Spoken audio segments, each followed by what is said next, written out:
Hi everyone, welcome to Funland by Anuj. तो दोस्तों, आज की वीडियो आप सभी के लिए बहुत खास होने वाली है, क्योंकि आज की वीडियो में हम बात करने वाले हैं आरआरबी एनटीपीसी में 4th फेज तक का जो एग्जाम हो चुका उसका एनालिसिस पूरा करने वाले हैं, उसका पूरा ऑपरेशन हम करने वाले हैं। आज की वीडियो में आप जानेंगे रेलवे का नया नॉर्मलाइजेशन फॉर्मूला क्या आया है, साथ में आप जानेंगे नॉर्मलाइजेशन में मार्क्स कितने बढ़ेंगे, आपका फेस वाइज एग्जाम का लेवल कैसा था, पर फेस वाइज आपको कितना बेनिफिट नॉर्मलाइजेशन में मिलेगा, और भी बहुत कुछ। तो वीडियो में बने रहिए, लास्ट तक वीडियो को जरूर देखिए। तो आइए स्टार्ट करते हैं। सबसे पहले अगर हम बात करते हैं तो आरआरबी एनटीपीसी के 4th फेज तक के एग्जाम कंप्लीट हो चुके हैं। 5th फेज का एग्जाम ऑनगोइंग है, वो चल रहा है। तो अभी वो होने के बाद शायद 6th फेज का एग्जाम आपका और होगा, उसमें अप्रोक्सीमेट आपके 11 लाख के करीब बच्चे मेरे हिसाब से बचे होंगे, वो भी आपके पूरे सिमट जाएंगे और उसके बाद आपका एग्जाम कंप्लीट हो जाएगा। तो अगर यहां पे देखा जाए तो अगर आपका 1,25,00,000 के लगभग आपके अगर फॉर्म आए हैं, तो उसमें से अगर उपस्थिति की दर्ज की बात करें कि कितने बच्चों ने उपस्थिति दर्ज करवाई है, तो अप्रोक्सीमेट 50 से 60% ही बच्चे वहां पे पेपर देने आए हैं, उससे ज्यादा पेपर देने नहीं आए हैं। ठीक है, क्योंकि मोस्टली फॉर्म फिल करने की जल्दी सभी को होती है। किसी ने पेरेंट्स के दबाव में फॉर्म फिल कर दिया, किसी ने घूमने के लिए कर दिया, किसी के दो दोस्तों ने आपस में कर दिया कि तू मेरे साथ चल लेना। लेकिन बहुत से बच्चों की तैयारी नहीं होती तो उन्होंने भी एग्जाम छोड़ दिया। लेकिन जिन बच्चों ने एग्जाम दिया है आरआरबी एनटीपीसी में, वो ऐसे बच्चे हैं जिन्होंने तन मन धन से अपनी तैयारी को पूरा किया है, एनटीपीसी को खेल में नहीं लिया है। एनटीपीसी में शुरू से साइंस का एक हवा रहता है कि रेलवे का एग्जाम का मतलब साइंस, लेकिन इस तरह का चेंज इस बार हमें एनटीपीसी में देखने को मिला है कि साइंस का दबदबा कुछ कम लगा। इस वजह से जो नंबर ऑफ अटेम्प्ट्स हैं वो भी आपके बढ़ चुके हैं। तो अगर एक बार सारा कुछ करने से पहले एक बार ये देख लेते हैं कि आपका जो फर्स्ट फेज का एग्जाम था, जो आपका फर्स्ट फेज का एग्जाम था, उसी के बाद आपका सेकेंड, थर्ड एंड फोर्थ का बात करते हैं तो यह आपका इजी टू मॉडरेट था। ठीक है, सेकेंड फेज की बात करते हैं तो ये आपका मॉडरेट था, थर्ड फेज की बात करते हैं तो ये भी आपका मॉडरेट था, एंड फोर्थ वाला आपका इजी टू मॉडरेट आपका एग्जाम देखने को मिल रहा था। अगर यहाँ पे नंबर ऑफ अटेम्प्ट्स की बात करें तो जो स्टूडेंट अपीयर हुए थे उन्होंने 75 प्लस के करीब भी आपके अटेम्प्ट किए हैं। कुछ केसों में देखा गया है कि 80 भी बच्चों ने अटेम्प्ट किए हैं।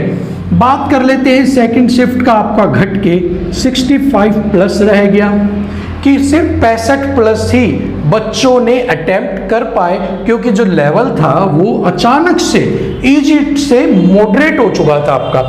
इसमें भी आपको यही देखने को मिला, यहाँ भी आपका लगभग 65 से 68 के करीब आपका अटेम्प्ट देखने को मिला।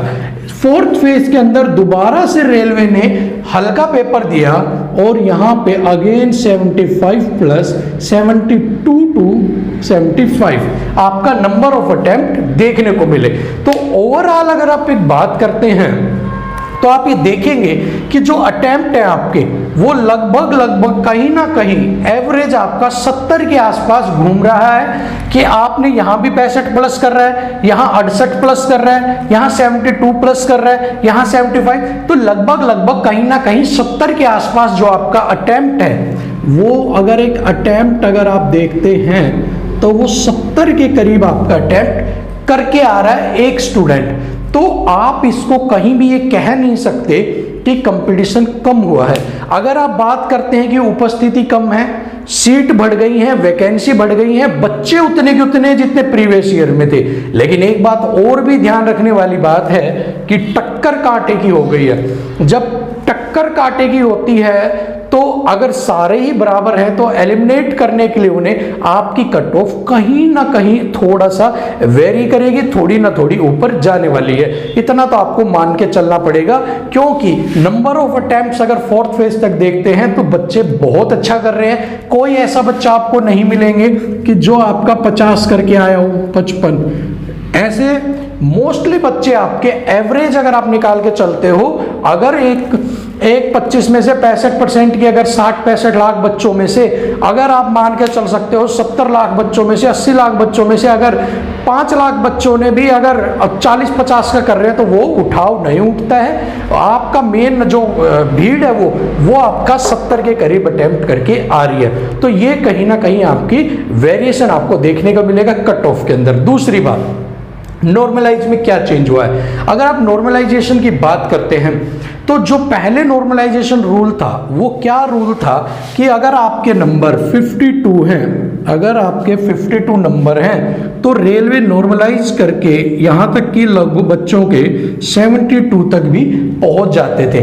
ठीक है, 20 नंबर तक आपको मिलता था या फिर लोग बच्चों के 77 तक भी नंबर पहुंचे हुए हैं।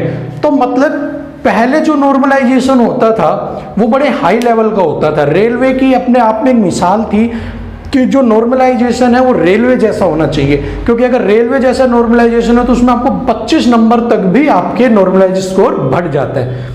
बट इस बार रेलवे ने जो नॉर्मलाइजेशन पॉलिसी चेंज की है उसके अंदर जब आपका स्कोर अगर 60 है और अगर आपकी शिफ्ट ईजी है तो आप मान के चल सको आपके 62 से 65 नंबर ही होने वाले हैं। अगर आपके 60 नंबर हैं, आपकी शिफ्ट हार्ड है तो आपके मैक्सिमम 70 नंबर तक होने वाले हैं। न्यू नॉर्मलाइजेशन पॉलिसी कहती है कि इस बार जो आपके अंदर चेंज होंगे वो आपको 25 नंबर तक का नहीं, मैक्सिमम आपको 10 से 11 नंबर तक का आपको उस पॉलिसी के तहत बेनिफिट मिलने वाला है। तो जो पहले आप 40 नंबर वाला बच्चा भी कट ऑफ को क्लियर कर जाता था with the help of the normalised marks, तो इस बार ऐसा पॉसिबल नहीं है, बिकॉज इस साल आपको सिर्फ 5 से 10 नंबर का मैक्सिमम बेनिफिट मिलने वाला है। और अगर बहुत ही ज्यादा टफ शिफ्ट है तो वो आपका 12, 13, 14 नंबर तक आपको मिल जाएगा अगर बहुत ज्यादा है। लेकिन जिस हिसाब से आप ये नंबर ऑफ अटेम्प्ट्स देख रहे हैं, जिस हिसाब से आप ये बात कर रहे हैं कि नंबर ऑफ अटेम्प्ट 70 है, मुझे नहीं लगता कि आपको बहुत ज्यादा बेनिफिट कहीं भी नॉर्मलाइजेशन का देखने को मिलेगा। तो अब आपका सारा दामोदार आपके अपने कंधों पे है, नॉर्मलाइज के भरोसे बैठने का नहीं है। तो अगर आप बात कर लेते हो कि अब सेफ स्कोर क्या है, नंबर ऑफ अटेम्प्ट्स, तो अगर आप 60 से लेके 62 तक अटेम्प्ट करके आ रहे हैं, आप अपने आप को एक सेफ जोन के अंदर पा सकते हैं। ठीक है, अगर आप 65 प्लस करके आ रहे हैं तो आप मीडियम सेफ जोन के अंदर है, और आप अगर 65 प्लस अटेम्प्ट करके आ रहे हैं तो आप हाईली सेफ जोन के अंदर है। ठीक है, 3 आपके लिए कैटेगरी बना दी। सेफ का मतलब यह है कि अगर आप 65 तक का अगर आप काम करके आ रहे हो, 60 प्लस काम करके आ रहे हो, तो हाँ कहीं ना कहीं आपका किसी जोन में, अगर आपके जोन वाइज आपका नंबर आ जाएगा। अगर आपने भर रखा है, कल मान लो चंडीगढ़ जोन है या कोलकाता जोन है, आपका मुंबई है, इस तरह से अगर आपने फिल कर रखे हैं आपके फॉर्म जो हाईली रेड जोन है, तो आप ये मान के चलना वहां पे आपका 50, 55, 60 पे भी कुछ नहीं होने वाला है। आपको वहां पे स्कोर अच्छा करना पड़ेगा। अगर आपको जानना है कि कट ऑफ क्या रह सकते हैं एक्सपेक्टेड, तो आप वीडियो का लिंक आपको यहाँ पे दिख जाएगा, आपको आई बटन में मैं दे दूंगा, डिस्क्रिप्शन में आपको मिल जाएगा। आप वहां से जाके आप उसको देख सकते हैं और आप उससे चेक कर सकते हैं कि कट ऑफ क्या रहने वाली है। तो दोस्तों अभी तक अगर आपके स्कोर, अगर आप बात करते हैं, अगर आपका स्कोर जो रो स्कोर है, अगर आपका रो स्कोर 60 से 70 के बीच में आ रहा है, अगर आपका रो स्कोर 60 से 70 के बीच में है तो आप अपने आप को सेफ मान सकते हैं। अगर ये सिर्फ जर्नल की बात मैं आपको बता रहा हूं, अगर जर्नल 60 से 70 के बीच में है तो वो अपने आप को सेफ समझ सकता है। लेकिन अगर वो 65 से 65 से 70 प्लस के बीच में है तो वो हाईली सेफ जोन के अंदर है। ऐसे ही अगर आप ओबीसी की बात करते हो तो इनमें से 2-2, 4-4 नंबर, 5-5 नंबर अपना कम कर दो, बस इतना ही आपका फर्क पड़ने वाला है। और ओबीसी का तो इतना ज्यादा फर्क नहीं पड़ता है। अगर आप यहां करेंगे 60 से 70 तो आप यहां से कर लो 58 से 68 कर लो, लेकिन आपको रहना 60 के प्लस ही पड़ेगा। अगर आप 60 के प्लस नहीं है तो आपके लिए थोड़ी सी दिक्कत कहीं हो सकती है, क्योंकि इस बार नॉर्मलाइजेशन बहुत बड़ा रोल प्ले नहीं करने वाला, लेकिन हाँ सिलेक्शन रोकने में नॉर्मलाइजेशन बहुत बड़ा रोल प्ले करेगा। बहुत से बच्चे ऐसे होंगे जो 1 या 2 नंबर से ही रह सकते हैं। तो आज के लिए वीडियो में सिर्फ इतना ही था, आपको एक इन्फॉर्मेशन देना था और एक एनालिसिस ये हो गया कि आपके शिफ्ट वाइज नॉर्मलाइजेशन का और कितना आपका अटेम्प्ट के अकॉर्डिंग आप सेफ जोन के अंदर है। और अगर आपको कट ऑफ की वीडियो देखनी है तो वो आप डिस्क्रिप्शन में जाके देख सकते हैं, आपको सारा आइडिया लग जाएगा। तो आज के लिए वीडियो में सिर्फ इतना ही, अगली वीडियो में आपसे फिर मिलेंगे, तब तक के लिए जय हिंद।